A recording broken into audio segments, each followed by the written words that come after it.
Call the City Council regular meeting to order for December 5th, 2022. Would everyone please stand for the Pledge of Allegiance? I pledge allegiance to the flag of the United States of America and to the republic for which it stands, one nation, under God, indivisible, with liberty and justice for all. Call the roll, please. Mayor Hoyt. Here. Councilmember Bernhjelm. Here. Councilmember Lean. Here. Councilmember Wilson. Here. Councilmember Porter. Here. All right. Any changes to the agenda? I should do that. I would make a motion to move item 5A to the end of the meeting. All right. Any other changes? I would like to add 7F under the consent agenda to approve the contract for completion of building inspection and report for a substandard designation for a TIF district creation under community development.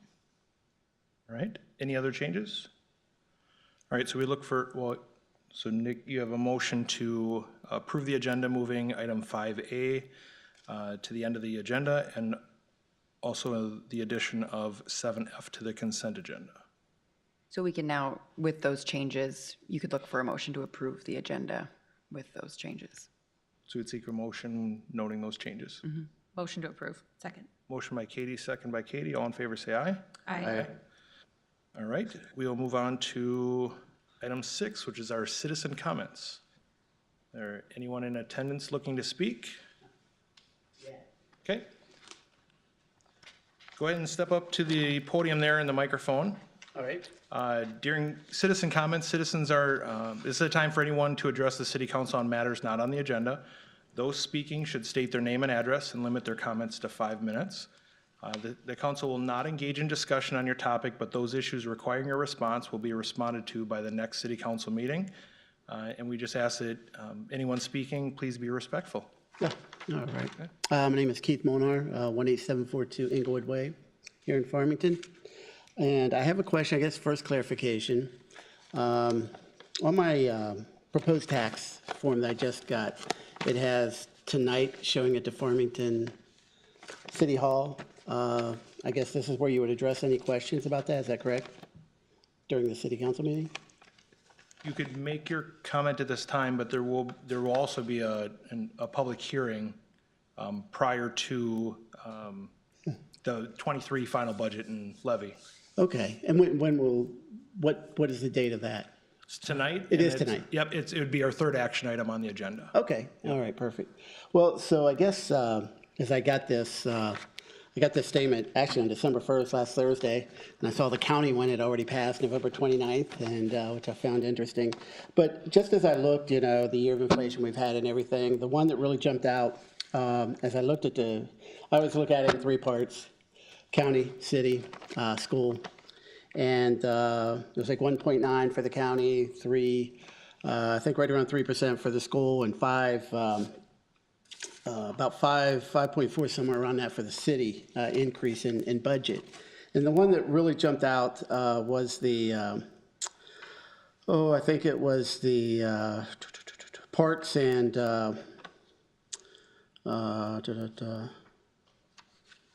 culture and recreation. And I was just really curious of what, with a 27% increase, what that entailed and what, I guess why, is it something that we've been planning for quite a while, or is it something why, I guess, out of all years with the inflation? And my house personally went up $70K on their evaluation for the statement and everything. I guess if there was, I was hoping any way to move stuff back or reduce things for this next tax year that, you know, we would, that's city council and otherwise and all. And I know Dakota County, I've seen some correspondence from them, but just curious what that line really entailed.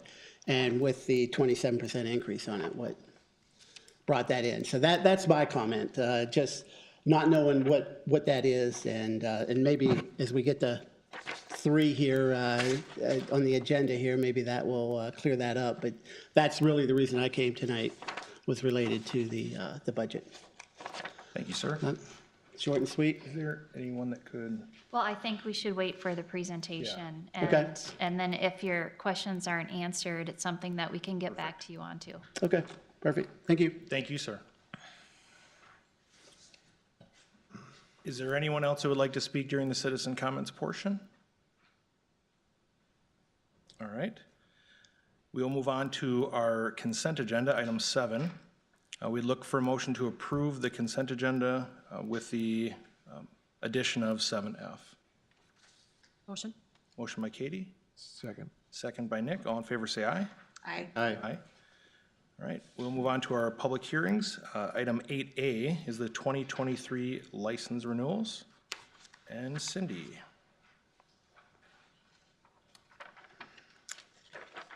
According to city code, a public hearing must be held to issue or renew on-sale liquor, on-sale Sunday liquor, on-sale wine, 3-2 beer and intoxicating malt liquor, and club licenses. The required applications, fees, and insurance have been submitted for renewal and approved by the police department for the following establishments: on-sale liquor and on-sale Sunday, Bourbon Butcher, Kelt's Pub and Grill, El Charro Mexican Restaurant, Farmington Lanes, Farmington Tap House in Long Branch, Las Enchiladas, Pizza Man, The Mug, This Little Piggy Catering. For club license and on-sale Sunday, the VFW. For on-sale wine, 3-2 beer and intoxicating malt liquor, Fountain Valley Golf Club. The fees collected are included in the revenue estimates of the 2023 budget. The action requested is to close the public hearing and approve the on-sale liquor, on-sale Sunday liquor, on-sale wine, 3-2 beer and intoxicating malt liquor, and club licenses for these businesses. Thank you, ma'am. Any, well, Mayor we- Cindy, I have a question. open the public Maybe for first, huh? Leah. Did we open the public hearing? no, that's what we're gonna do. Not yet, no. Right. Okay, thank you. So we'll open the public hearing at this time.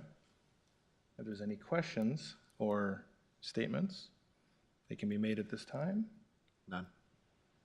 If there's anyone in attendance wishing to speak, all right, then we would look for a motion to close the public hearing and approve the on-sale liquor and on-sale Sunday liquor, on-sale wine, 3-2 beer and intoxicating malt liquor and club licenses for the businesses listed. Let's go ahead and close the public hearing and then have council discuss if they want to. We'll look for a motion to close the public hearing. Motion to close the public hearing.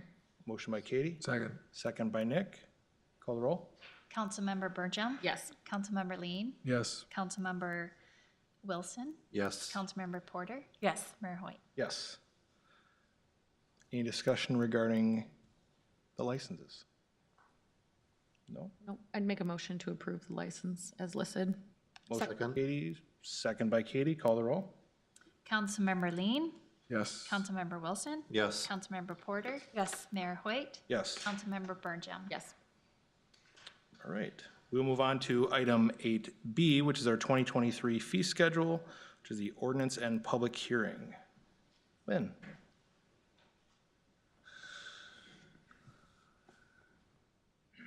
Mayor and council, it's time of the year again to look at our fee schedule for 2023. And what we'll do is we'll want to open the public hearing to discuss, to see if anybody has any comments from the audience regarding our fees. But I just do want to acknowledge that we did have a work session on November 14th, and we proposed the changes to council, and we had really good discussion on that. The Water Board and Parks and Commission have also reviewed the prospective changes. And so our action tonight is to hold a public hearing and to close a public hearing and then to approve the fee schedule as in the packet. All right. So we'll open the public hearing at this time. And if there's any residents that'd like to come up and speak regarding the fee schedule. All right, then we look for a motion to close the public hearing. Motion. Motion by Katie, second by Katie. Call the roll. Oh, I can do that up here. Councilmember Wilson? Yes. Councilmember Porter? Yes. Mayor Hoyt? Yes. Councilmember Bernhjelm? Yes. Councilmember Lean? Yes. All right. Any questions, statements regarding the fee schedule? No, I applaud the city staff for putting together all the changes that we reviewed this year. This is a really long list of different fees that we look at annually, and some of the increases have to do with inflation and getting us whole from a budget standpoint, but I was really impressed that they were fairly modest changes overall, and I'm happy where we landed. So thank you for all the work that went into this. Thank you. Yeah, the city is not immune to inflation and cost either, so. Nick? Comment from me, Katie already got it all there.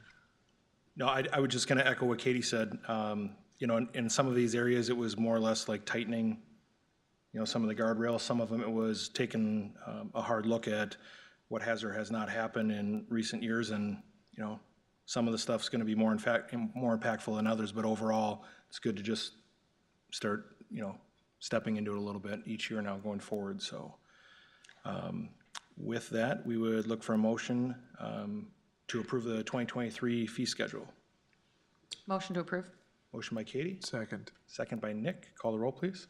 Councilmember Porter, Yes. Mayor Hoyt, Yes. Councilmember Bernhjelm, Yes. Councilmember Lean, Yes. Councilmember Wilson. Yes. All right, we'll move on to new business, 12A, which is our 2023 final budget and tax levy. Chris?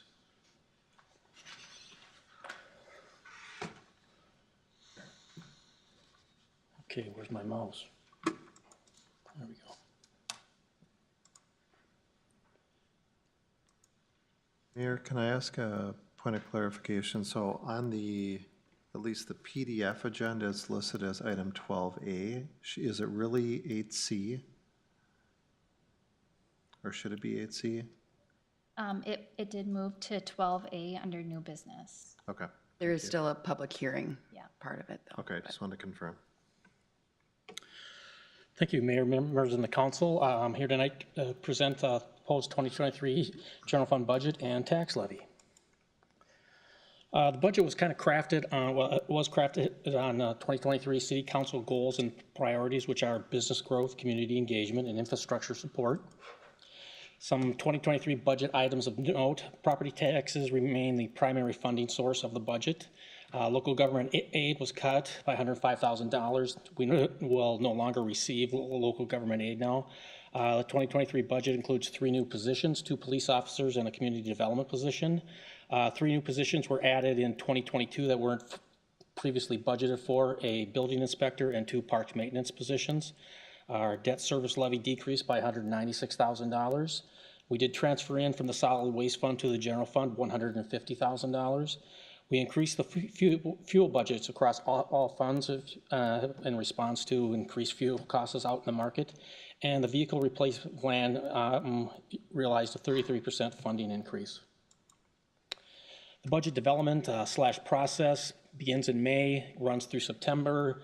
Staff submits, reviews, and revises budgets. And in June, the council becomes involved. They review our draft budgets, ask questions, offer input, and things like that. September, we adopt the preliminary tax levy by September 30th. October, November, we review and update the rates and fees. We review and update budgets, and the truth in taxation notices are mailed out to residents in mid-November. And now it brings us to December, which is where we receive the public input and adopt final budgets and tax levy.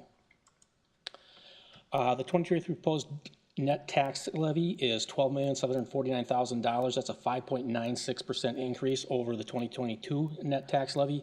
And that number is calculated by taking in our total general fund expenditures of $16.8 million.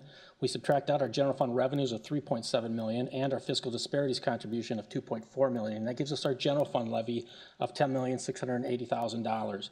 Then we add in our debt service tax levy of $2,069,000, and that gives us our net tax levy of $12.7 million. 2023 proposed revenues show a 5.3% increase, up to $3.7 million. Some categories of note: license and permits show a 24% increase in revenue, and that's due primarily to the continued single-family home construction within the city. Intergovernmental revenue shows a 7.26% decrease, and that's due to the cut in LGA. Transfers in show a typical 4% increase, 5% increase in, so general fund revenues. Graphical representation, you can see that property taxes represent 77% of our total general fund revenues. Transfers in is the next largest grouping of revenues, and everything else is 3 or 4% after that. General fund expenditures show a 7.34% increase, up to $16.8 million. Some departments of note, police shows a 7.29% increase, and that's due primarily to 2 new police officers budgeted for the 2023 year. Fire shows a 9.38% increase, and that's due to the fire pay plan being increased, and also an increase in the line item for part-time wages in fire. Community development shows a 12.5% increase, and that's due to the building inspector added in 2022, and also a new community development position for 2023. Then Park and Rec shows a 21% increase, and that is due to 2 new park maintenance workers added in 2022 that being realized in the 2023 budget. Again, another graphical representation of the general fund expenditures by source. Public safety, which makes up fire and police, makes up almost 44% of the general fund budget, followed by general government, public works, parks and rec, and then transfers out. This slide here shows our existing debt service. It does not take into account any potential future debt. You can see a slow decline here out through 2028. Our proposed tax rate for 2023 is 42.921%. That's a 15% decrease from the 2022 tax rate of 50.623. And that's really a function of the overall market value in the city increasing substantially for 2023, which also translates into an increase in our gross tax capacity, our net tax capacity. You can see our net tax capacity increases by almost 25%. And we take that net tax capacity number and divide it into our net tax levy, which of 12.7 million, and that gives us our tax rate of 42.921%. Average residential taxable market value is for pay 2023 is $341,000. That's an almost 22% increase over the average for pay 2022 of $280,000. This slide shows a history of the Farmington tax rate. You can see it from 2013 to 2023. It shows a slight gradual decrease over those past 10 years. Overall tax impact with all taxing jurisdictions, city, county, and school and special districts, is approximately for 2023, a little about $4,200 if you add in all the districts, all the jurisdictions. Estimated levy impact. So we look at the city portion for 2022 based on a taxable market value of $280,000. It would be $1,420. If we look at for 2023, based on an estimated taxable market value of $341,000, it would be $1,467, and that's an almost $47 increase over 2022. Other city budgets, special revenue funds, debt service funds, capital project funds, and enterprise funds are also asked to be approved tonight. And that brings us to our action requested: accept any public input from residents in attendance, adopt the resolution approving the 2022 proposed tax levy collectible in 2023, and approve all 2023 budgets. And then I'll be happy to try to answer any questions you may have or anything like that. It hasn't really changed from September at all, so I don't know if you noticed that or not, but. Thank you, sir. All right, so we'll open the public hearing at this time. If there's anyone in attendance that would like to comment or speak regarding the 2023 tax levy and or the 2023 budget.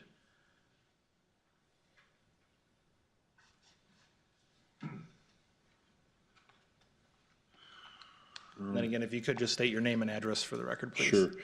Name is Dave Steinke. I live at 1412 Lower Heritage Way here in Farmington. Couple of questions, I guess. The building permits and income expected to increase there, is that taking into account the inflation rate and the interest rates going up the way they are? Because that seems to be having a pretty big impact on the housing market.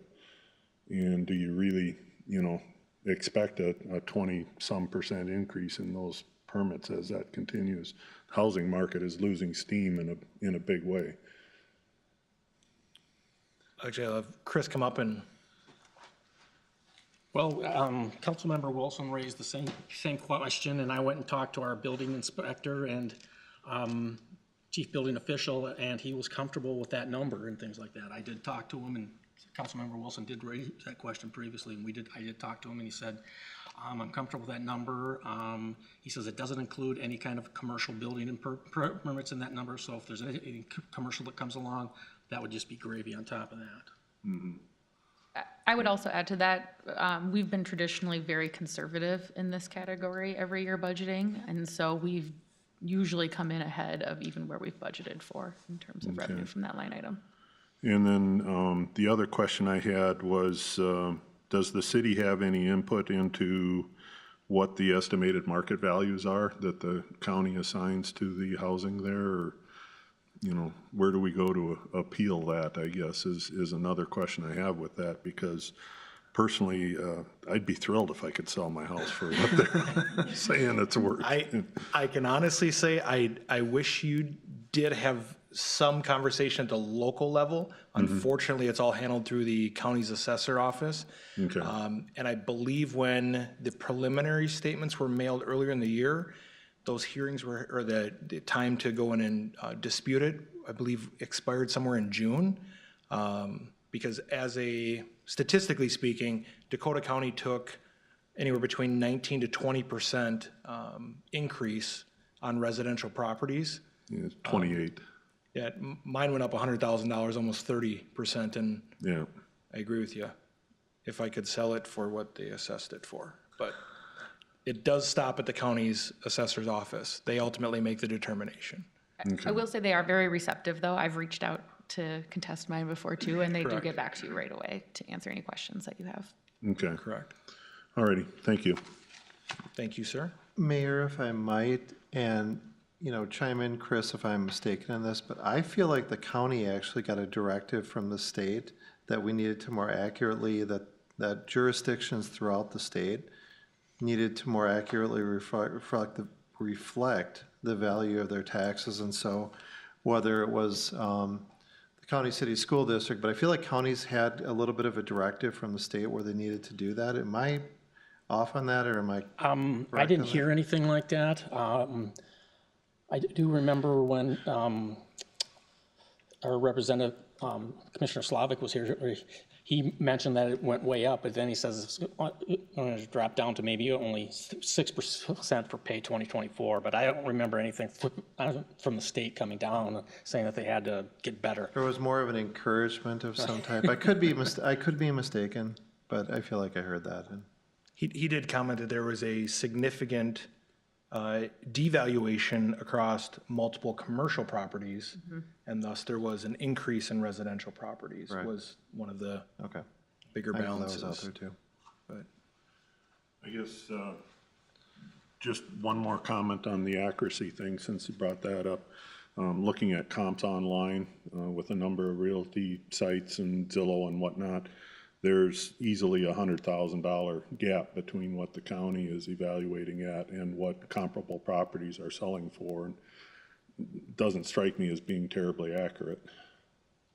to Councilmember Bernhjelm's point, in previous years, I had reached out to the county myself, the assessor's office, and they had said that if you as the homeowner want to do an independent analysis, which may include hiring a third party for an appraisal, to bring documented data to them, it's not, I mean, that's the reason why it's public and you have that opportunity, is that you can challenge it, because we know that it's not they're not always right.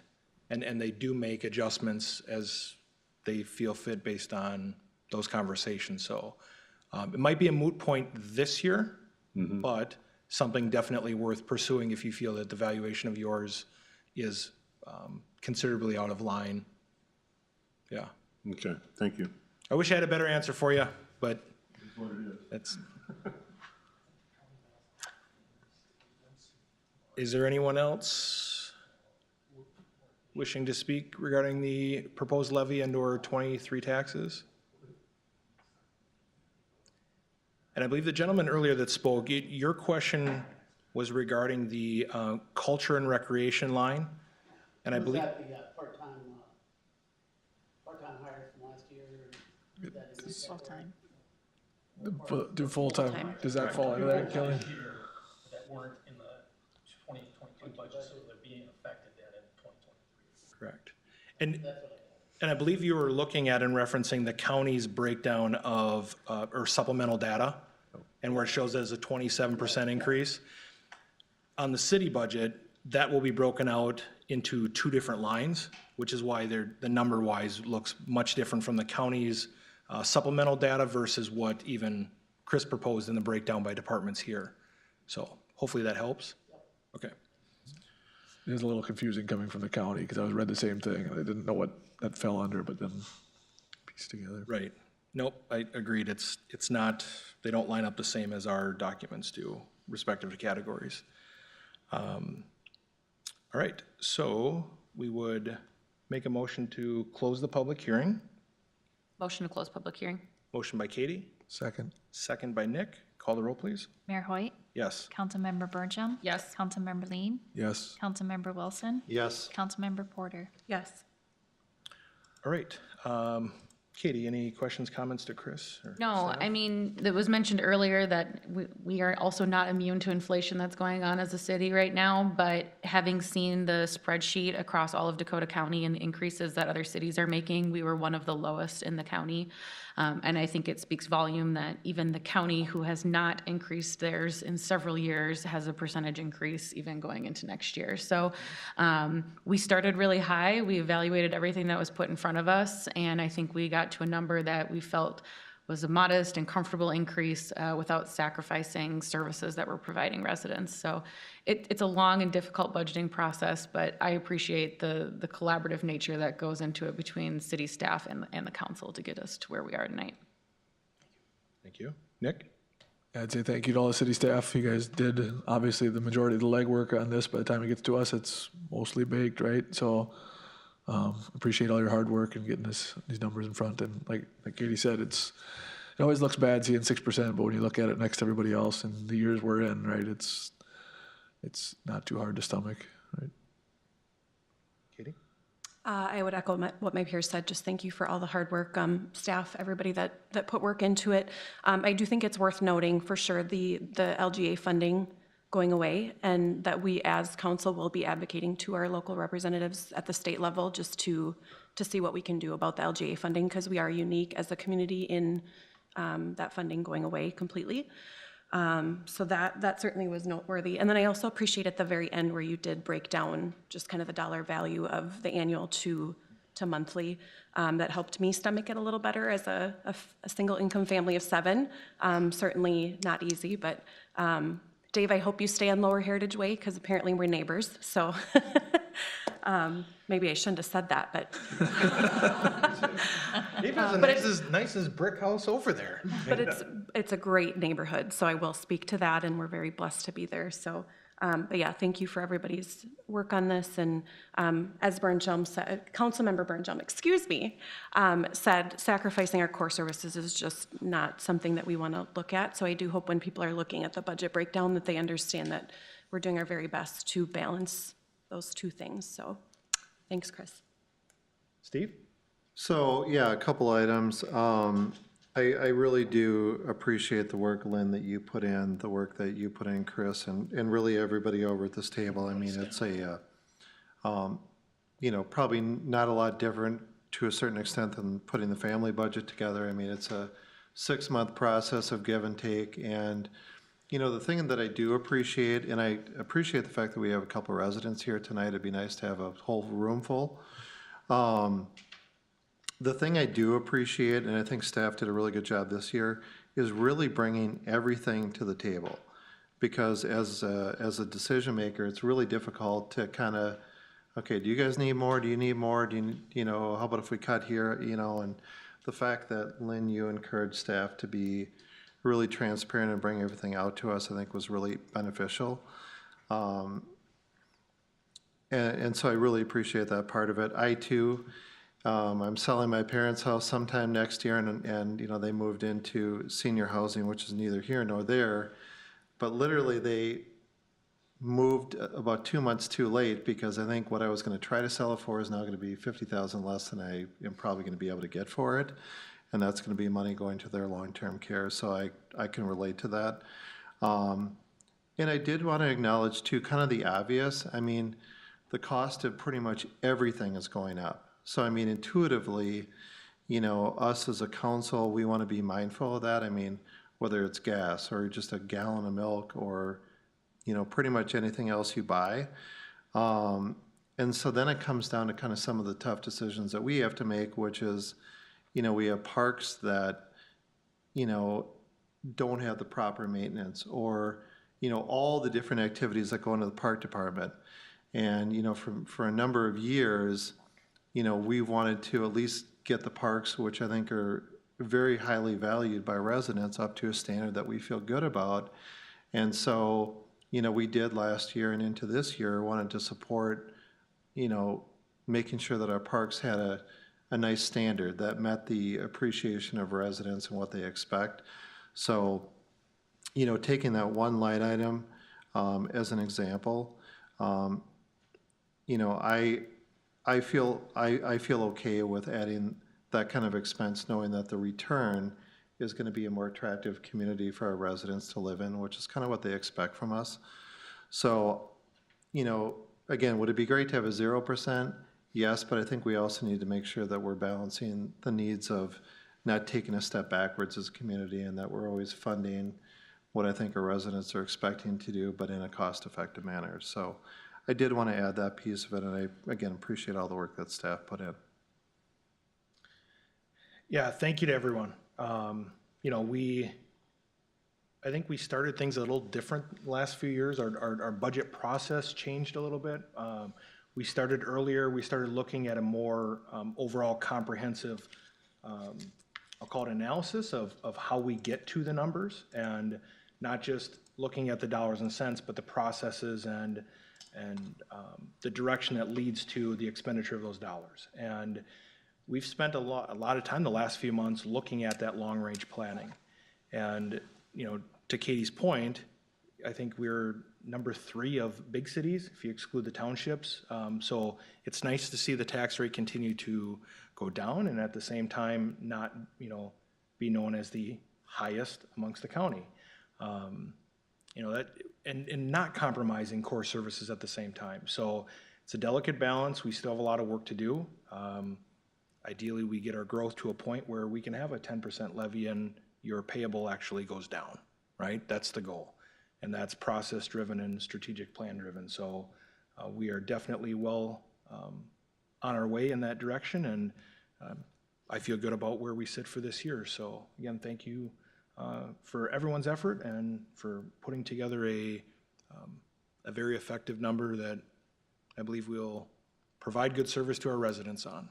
So, Leah, is this 2 motions then for both the levy and the budget, or by single motion? Let's do it in 2. Okay. So look for a motion to adopt the attached resolution establishing the 2023 tax levy. Motion to approve. Second. Motion by Katie, second by Steve. Call the roll, please. Councilmember Bernhjelm? Yes. Councilmember Lean? Yes. Councilmember Wilson? Yes. Councilmember Porter? Yes. Mayor Hoyt? Yes. And we'll look for a motion to approve the 2023 budget. Motion to approve. Second. Motion by Katie, second by Steve. Call the roll, please. Councilmember Lean? Yes. Councilmember Wilson? Yes. Councilmember Porter? Yes. Mayor Hoyt? Yes. Councilmember Bernhjelm? Yes. All right. Thank you, Chris. All right, and we will now move to 5A in our announcements, which is recognition of Councilmember Katie Bernhjelm's contributions. And Lynn, do you want to go ahead and? I already pulled out a Kleenex, so. She didn't make it to the podium yet. Huh? She didn't make it to the podium. I know. I'm not good at this stuff. Are you ready? Okay. So after. She's gotta read, so don't make her cry. Yeah, right. So after each election, the city takes time to recognize the service of council members that their terms are coming to an end. And we want to recognize Katie Bernhjelm, Councilmember Katie Bernhjelm, for her service to the city of Farmington as a council member that started in April 2017. And that will be ending in December 2022. Katie, you have provided so many great aspects to the city council and have really moved Farmington, kept us in the right direction. And we appreciate your insightfulness and everything you have provided for us. So with that, Mayor and council and staff would like to present to you this wonderful award. Thank you. And we will take pictures afterwards. But at this time, if there are other members on council and staff that would like to add to Katie's recognition. Steve? Yeah, I mean, there's nothing like coming to a meeting where you know it's going to be like a therapy session, right? I mean, it's like, wow. You know, I have a couple thoughts, and of course, I'm rarely scripted where I would write something down because that's really not how I operate. You know, a couple thoughts, Katie. I appreciate the honesty and just your approach to serving on the council. I know about a year ago, I think we had a little bit of a disagreement, and I think the way that you've helped me appreciate a different perspective with different facets of the community has enabled me to be a stronger council member. I think your business savvy and your straightforward approach has served the community well. And I think you've represented the residents to the best of your ability, and I wish you and your family nothing but the best. Continued success in your business career, and I'm going to miss you. Well, I suppose since I'm the only other mother council member up here that can speak to this, I will speak to you saying yes at a time that was very probably not convenient at all as a mom. And so stepping up for the community and saying yes, I think you were 9 months pregnant, if I'm not mistaken. And so I can certainly relate to the saying yes at a time where you're making a lot of sacrifices. I know there's a season for everything, and you've stepped into some really big roles recently, and so a time to release this and be at peace with releasing this role is certainly important. You're a wealth of knowledge. You've been a wonderful mentor and someone that I greatly appreciate learning from. I will certainly take away a lot of what I've learned from you in the coming years. And as Steve said, I just wish you and your family the very best, and maybe freeing up a few Mondays. Hopefully that won't be taken by other commitments, but I really appreciate all of your work for the community, and I hope that others see that you've stepped in and really seen us through some really difficult years and difficult, trying times that the city has gone through. So I appreciate you, and thank you. You did this with a newborn? Really? I'll never say this is hard again. Not technically 9 months pregnant, right? Oh, through the word? Yeah. Okay. Yeah. I've done this with the new one. Amazing, actually. But I guess I'm the newer person here, but you were always the role model that I walked. I couldn't believe the first time I walked in and listened to you speak in person. It was intimidating, right? Because you're just so calm and poised, and I got to make sure I say everything right in front of Katie because she always has her ducks in a row. And you've been a real good role model for me and patient with me, and I've appreciated all the insight. Like I said, it's nice to have a council that is very diverse in their perspectives, and everyone seems to get along well, and you've been a huge piece of that. So it's been very appreciated. So thank you. So I'm pretty good on the spot, but I wanted to make sure I didn't miss anything. So bear with me. I'm going to read through this and do my best here. Councilmember Bernhjelm was appointed to the Farmington City Council in April of 2017, and she was elected in November of 2018. In her almost 6 years of elected service, she has served on the board of directors for several committees, including the Dakota Communications Center, the Joint Farmington Empire Planning Advisory Committee, the Metropolitan Urban Sewer Authority Review Committee, the Liquor Operations Committee, the Farmington Intergovernmental Committee, the Economic Development Authority, and most recently, the Dakota County Regional Chamber of Commerce. Katie, you have served with integrity, professionalism, dignity, and most importantly, grace. You have committed yourself to the residents and the community of Farmington with the best intentions. Throughout your years of service, you have been an inspiration for others to rise to the challenge of civic duty and to work proactively for the betterment of our community. In times of adversity, you had the courage to publicly address the issue when others did not. You have stayed true to your ethics and your morals and have remained steadfast in your commitment to our progress. In our time working together, I've learned how to be a better listener. I have always respected your viewpoint, even when it differed from mine. You have been a peer of influence, and I appreciate you. Katie, because of your commitment, Farmington is greater today and better positioned moving forward. Thank you for your service, and I wish you the best in your future endeavors. Well, I need a new Kleenex before I continue.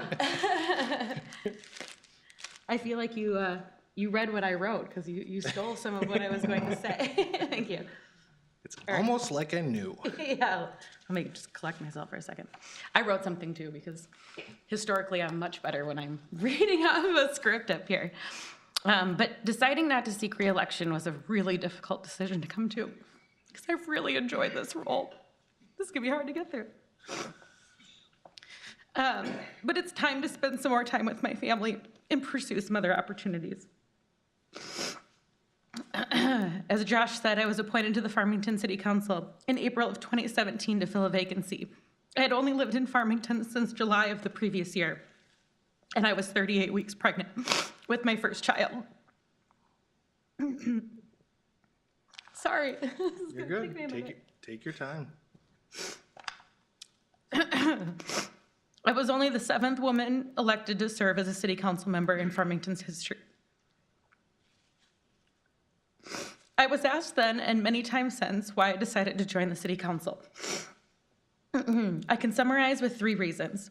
First, I was curious. I was curious on where my taxes went and how decisions were made. I'm not really one to just jump on the bandwagon of complaints shared by others, but to rather roll up my sleeves and understand why neighbors were so upset with high taxes and little businesses. After all, it's easy to make assumptions and accusations when you don't understand the bigger picture. Second, I consider myself a lifelong learner, and I think the best type of learning is on the job. At the time, my career had been spent in sports and entertainment, primarily in marketing and communications. While I brought a very different perspective to the council, being a younger woman and new to the community, I knew very little about the day-to-day functions of running a city. Things like collecting garbage, water towers, zoning, economic development, SAC and WAC fees, 2040 comp plans, road reconstruction, fire trucks, plow trucks, broadband permits, building inspections, union contracts, and the list goes on. But I wanted a way to serve my community. I believe that communities thrive because of the people who lift them up, whether that be coaches, small business leaders, nonprofit volunteers, church leaders, teachers, and so many others who give selflessly for the greater good of their community. Excuse me. Since 2017, I have served alongside 7 different council members and 2 different mayors. We turned over our entire leadership team, including the city administrator, both chiefs, and all department heads. I've had the pleasure to serve on the Liquor Store Committee, the Empire Township Committee, Intergovernmental Committee, the Economic Development Authority, and the Dakota 911 Board. I've seen an increase in our liquor store profits, which go directly back to city projects, the purchase of a ladder truck, removing garbage as a city service, many sought improvement grants distributed to downtown businesses, new roads, new trails, the demolition of a city pool, upgrades to the rink, upgraded park equipment, new programming, new communication tools, improved efficiencies with city staff, and many behind-the-scenes projects. Did I make our city any better? If I was an emoji? But that's not for me to decide. What I know for sure is that I learned a hell of a lot. So what did I learn? This is a part-time job, but if you let it, it could be a full-time one. I think most residents expect this to be a volunteer gig, and based on the stipend, it pretty much is. But I've been lucky to work for companies who have allowed me to serve in this capacity, to check city emails and take calls throughout the day, to leave early to attend meetings, ribbon cuttings, or other community functions. I'm beyond grateful for a husband who has held down the fort at home for every Monday since 2017 and supported me emotionally through 2 campaigns. You will never be an expert on everything, and you should never expect yourself to be. This is a civilian job. You walk off the street into this role with little to no experience at anything city-related. It takes hours upon hours just to catch up on the status quo. It's the job of city staff to be experts and advise us on all decision-making. The council's job is to be the voice of the residents, to be the mediator between them and staff. You set the priorities and the vision, and you empower the team to execute. Outside of Farmington, you are the ambassador for the community. And inside Farmington, you are the cheerleader. You will never please everyone, and nor should you expect to. This job isn't black and white. If it was, there would be no point in having elected officials. You have to get comfortable with that very quickly. You will always have somebody asking you for a favor, wanting a decision skewed in their favor, wanting you to do something differently, wanting to be an exception to the rule. There will be times you even have to compartmentalize your own bias or your own prerogative for the greater of the good community. The best leaders in this role will be better at listening than they are speaking. And the fourth and final lesson that I've learned is social media is an unhelpful, derailing, and polarizing platform for government, and if it were up to me, it would not be allowed to be a communication tool. To our residents, give your leaders and the city staff some grace. Before you hit send on the nasty email, think about the person receiving it on the other end. We are human, we make mistakes, but we want to serve you. We want to collaborate with you, and we don't have evil intentions. As residents, I hope you continue to elect good leaders. And being a good leader has nothing to do with parties or where you stand on issues. Good leaders are kind, they show respect, they collaborate, they do objective research, they seek advice, they admit fault, and they build up others around them.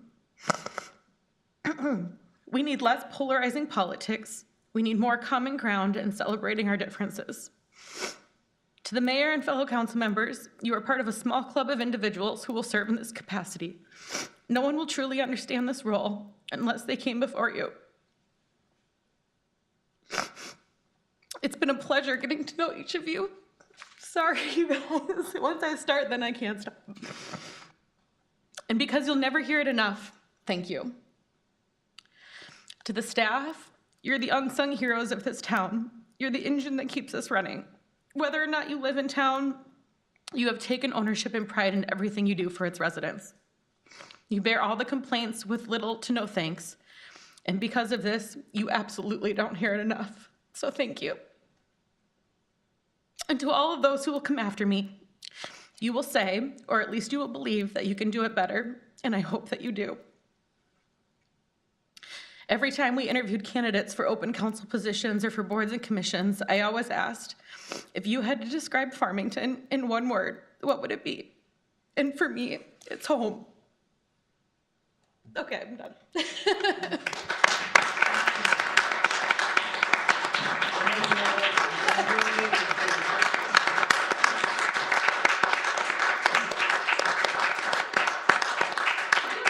I could just email that to all of you guys.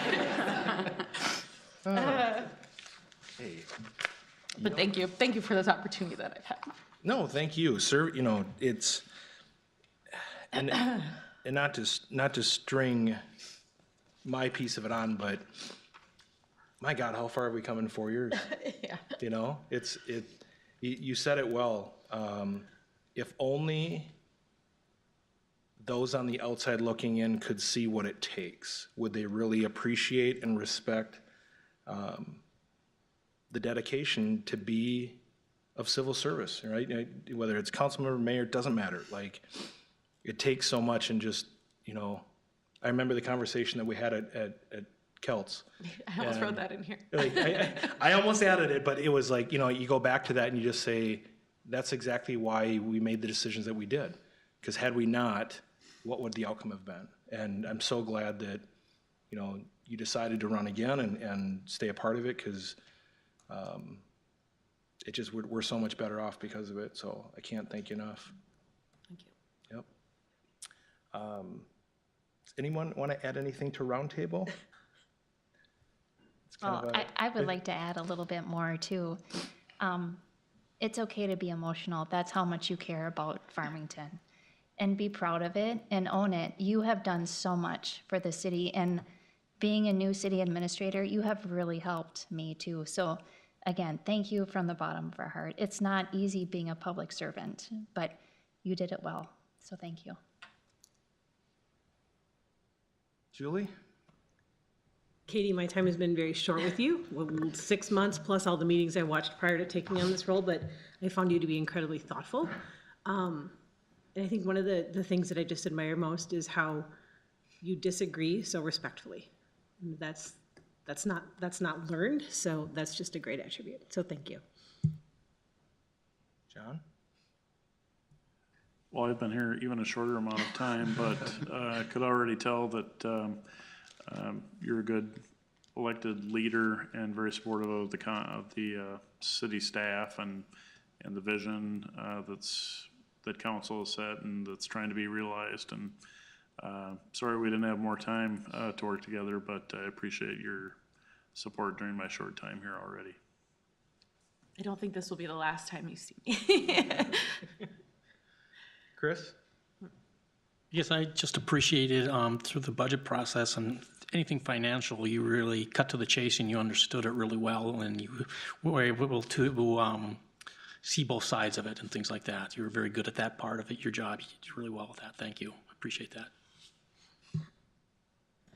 Katie, I viewed you as a strong woman on council. Like you mentioned, you were only the 7th woman, and as a Park and Recreation Director, there's not many females in this role. To watch you on the council, and when you didn't agree with something, you stated your opinion. It was very graceful, but I learned a lot from you. Thank you for all the support for the community, Parks and Recreation, and I hope I bump into you at Disted Park often. So thank you for everything you've done. Councilmember Bernhjelm, thank you for your service to the city. Thank you for your support to the fire department. From my very first meet and greet as fire chief, you've always challenged me to look outside the box, look for other ways to do things, and I think I've done a good job of doing that. So thank you for that. Councilmember Bernhjelm, I have not been here for a short time. I've been here for what seems like forever. I have thoroughly enjoyed the 4 years that we've got to work together as council and police chief. I sincerely am going to miss your diligence, your attention to detail, and your professionalism. And I would encourage anybody out there that's considering stepping into a role as a future city council member to look to you as a role model. You do it the way it should be done. Thank you.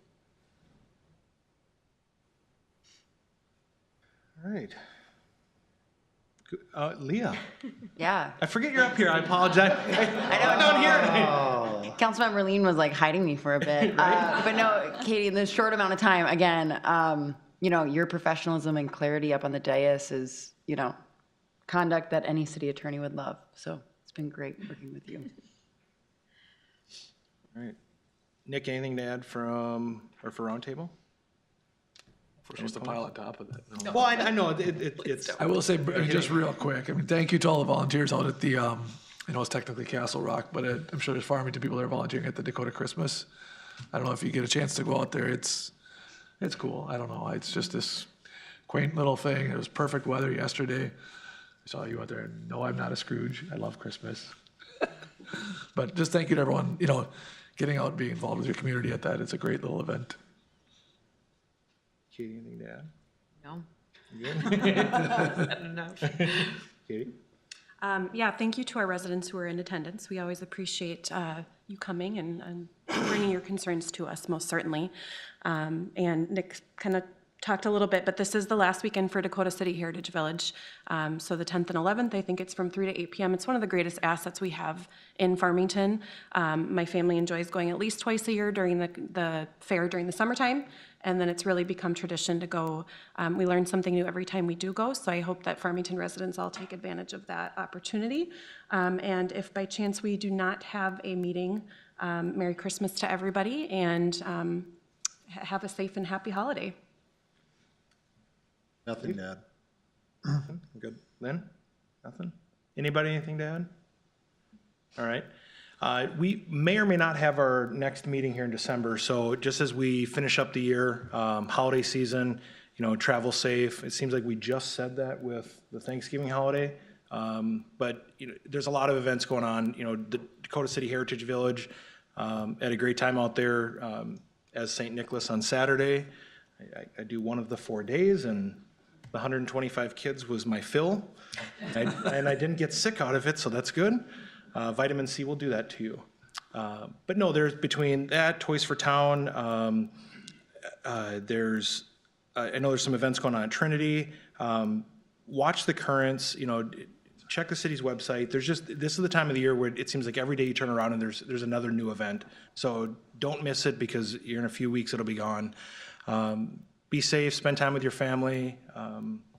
Be thankful for everything that you have this time of year. And, and again, to Katie, it's been one hell of a ride. It's been fun, and damn, I'm gonna miss you. So with that, we look for a motion to adjourn. Motion to adjourn. Motion by Katie, Second. second by Steve. All in favor, say aye. Aye. And we are adjourned at 7:55.